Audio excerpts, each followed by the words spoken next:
14e jour du mois consacré à la Vierge Marie. Marie, modèle de pauvreté. Combien elle a estimé la pauvreté. Notre Seigneur a tant aimé la pauvreté qu'il l'a mise au premier rang des béatitudes. Marie ne l'a pas moins estimée. Issue d'une race royale, elle aurait pu, avec l'héritage de ses ancêtres, vivre dans l'aisance et le bien-être. Mais elle se contenta d'en conserver une bien faible part et consacra le reste au service du temple et au soulagement des pauvres. Plusieurs auteurs pensent qu'elle avait aussi fait le vœu de pauvreté, comme elle l'a elle-même révélé à sainte Brigitte.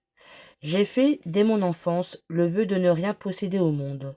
Tout ce que j'ai pu avoir, je l'ai donné aux indigents, ne conservant pour moi que ce qui était nécessaire à mon entretien le plus indispensable. Fidèle à cet esprit de pauvreté, Marie n'hésita pas à épouser Joseph qui était pauvre, et, comme l'affirme saint Bonaventure, à entretenir la sainte famille du travail de ses mains, à l'aide de l'aiguille et du fuseau. La tradition rapporte qu'elle ne garda pas pour elle les riches présents que les mages offrirent à l'enfant Jésus. Elle ne fit que les toucher en signe d'acceptation et les distribua aux pauvres. Elle ne rougit pas de ne pouvoir présenter, le jour de la purification, que l'offrande des pauvres. Les biens de ce monde lui apparaissent comme une boue méprisable. Jésus était son trésor et faisait toute sa richesse. Elle pouvait dire, comme la mère de Tobie, le peu que nous avions nous suffisait, et nous regardions comme un trésor la vue de notre Fils. Bienheureuse est l'âme chrétienne qui, à l'exemple de Marie, dédaigne les vaines choses de la terre, méprise les richesses et les biens trompeurs de ce monde, pour ne s'occuper que des biens célestes. Heureuse l'âme qui ne cherche que Jésus et ne veut pas d'autre bien que lui. Elle trouve sur la terre le paradis, selon saint François, mon Dieu et mon tout. Marie, vous qui avez été véritablement pauvre et d'esprit et de cœur, vous qui avez partagé la pauvreté de votre Fils, obtenez à vos enfants l'estime et l'amour d'un trésor dont vous avez connu tout le prix.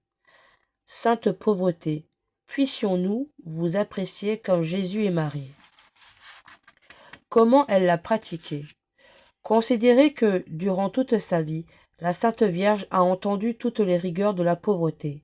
À Bethléem, les hôtelleries lui sont fermées et elle ne trouve pour déposer son divin Fils qu'une étable et une crèche et, pour réchauffer ses membres, que quelques misérables langes. En Égypte, combien de refus et de privations a-t-elle essuyé? À Nazareth, quel travail pénible, incessant, pour se procurer la nourriture de chaque jour. Après l'ascension du Sauveur, Marie, privée du seul trésor qu'elle possédait en ce monde, recueillie par saint Jean, courant à sa suite pendant plusieurs années. Marie, dit le vénérable Bède, ne vivait que d'aumônes distribuées journellement aux veuves. Elle pouvait dire, comme son Jésus, « Les renards ont des tanières, les oiseaux du ciel ont des nids, mais la mère du Fils de l'homme n'a pas où reposer sa tête. » Oui, celle que toutes les nations appellent bienheureuse, vécut et mourut pauvre. Elle ne laissa auprès d'elle, disent plusieurs auteurs, que de misérables vêtements qu'elle légua à 2 saintes femmes qui l'avaient assistée durant sa vie. Aimons et soulageons les pauvres, car il est écrit « Heureux qui comprend le mystère de la pauvreté et qui vient au secours de l'indigent. C'est prêter à Dieu même que de donner aux pauvres. Celui qui pratique l'aumône ne tombera jamais dans l'indigence.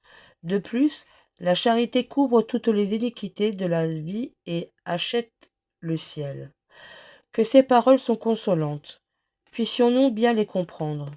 Oui, faisons l'aumône durant notre vie, et quand l'heure de notre mort sonnera, Jésus viendra nous dire « J'ai eu faim et vous m'avez donné à manger. J'ai eu soif et vous m'avez donné à boire. J'ai été malheureux et vous m'avez soulagé. Venez jouir au ciel des faits ineffables que votre charité vous a mérités. » Prière. Marie, obtenez-nous de Jésus l'esprit de pauvreté et une tendre compassion pour les misères du prochain. Faites que notre seul désir et notre seul trésor soit Dieu. Alors s'accomplira sur nous, par votre intercession, cette bénédiction précieuse de votre divin Fils. Bienheureux les pauvres, parce que le royaume des cieux est à eux. Amen. Prière de Saint Bernard. Souvenez-vous. Souvenez-vous, ô très miséricordieuse Vierge Marie, qu'on n'a jamais entendu dire qu'aucun de ceux qui ont eu recours à votre protection, imploré votre assistance ou réclamé vos suffrages, ait été abandonné.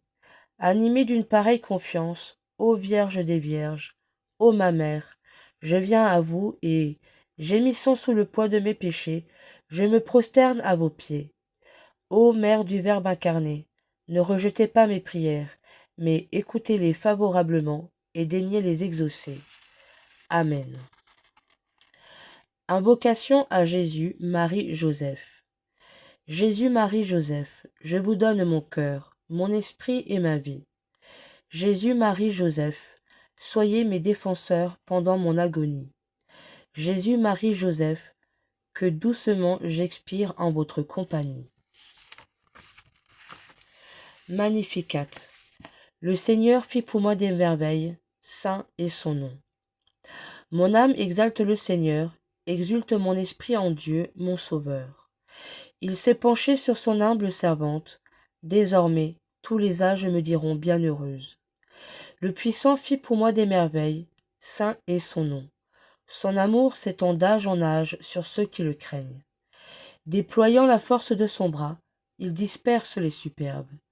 Il renverse les puissants de leur trône, il élève les humbles. Il comble de biens les affamés, renvoie les riches les mains vides. Il relève Israël son serviteur, il se souvient de son amour, de la promesse faite à nos pères, en faveur d'Abraham et de sa race à jamais. Gloire au Père, au Fils, au Saint-Esprit, maintenant et à jamais, dans les siècles des siècles. Amen.